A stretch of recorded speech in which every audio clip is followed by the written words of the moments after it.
আমি প্রথমে বলে রাখি এই ভিডিওটার ইংলিশ যে ভার্সন সেটা আমার চ্যানেলে রয়েছে। যারা ইংলিশে ভিডিওটি দেখতে চান তারা অবশ্যই ভিডিওটা দেখতে পারেন। তবে আমি এই ভিডিওটাতে যা আমি ইংলিশে বলেছি সেটা আমি বাংলায় বলার চেষ্টা করব। যারা বিসিএস পরীক্ষা দেবেন এবং যাদের মনে হচ্ছে যে আপনাদের কনফিডেন্স কম এবং পার্সোনাল যে একটা কনফিডেন্ট সেই জিনিসটা কম, তাদের জন্য এই ভিডিওটা। তাদের জন্য কি উচিত হবে 47তম বিসিএস দেওয়া?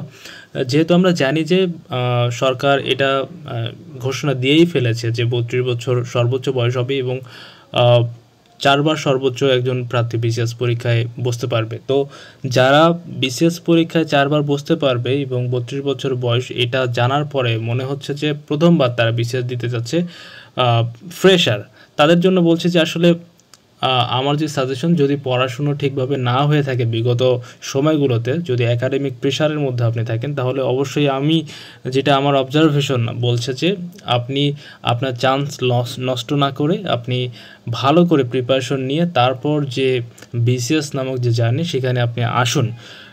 আমি বলছি কি, কারণ এটার পেছনে কারণ আছে। কারণ আপনি প্রিপারেশন ছাড়া যদি বিসিএস আগের মতো ভেবে থাকেন যে বিসিএসে আপনি প্রিপারেশন ছাড়া আসবেন এবং এমনি দেখার জন্য আসবেন যে প্রশ্নগুলো কেমন হয়, তাহলে এটা ভুল। কারণ আপনি সর্বোচ্চ 4 বারই বিসিএসে বসতে পারবেন, 4 বারই সার্কুলার দিলে অ্যাপ্লাই করতে পারবেন।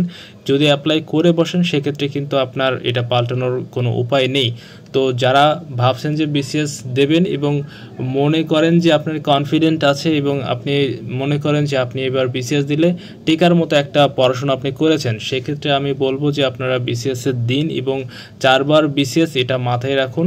আপনি যদি পড়াশোনা একাডেমিক করে থাকেন সেক্ষেত্রে একটু ওইদিকে মনোযোগ দিন, তারপর আপনি বিসিএসে আসুন। Otherwise this is not perfect time for you. So এই ভিডিওটা যদি ভালো লাগে আপনারা ভিডিওটা দেখতে পারেন এবং ভিডিওটা কারোর সাথে শেয়ার করতে পারেন আপনাদের বন্ধুদের সাথে এবং সাবস্ক্রাইব করতে পারেন। ধন্যবাদ সবাইকে। আসসালামু আলাইকুম।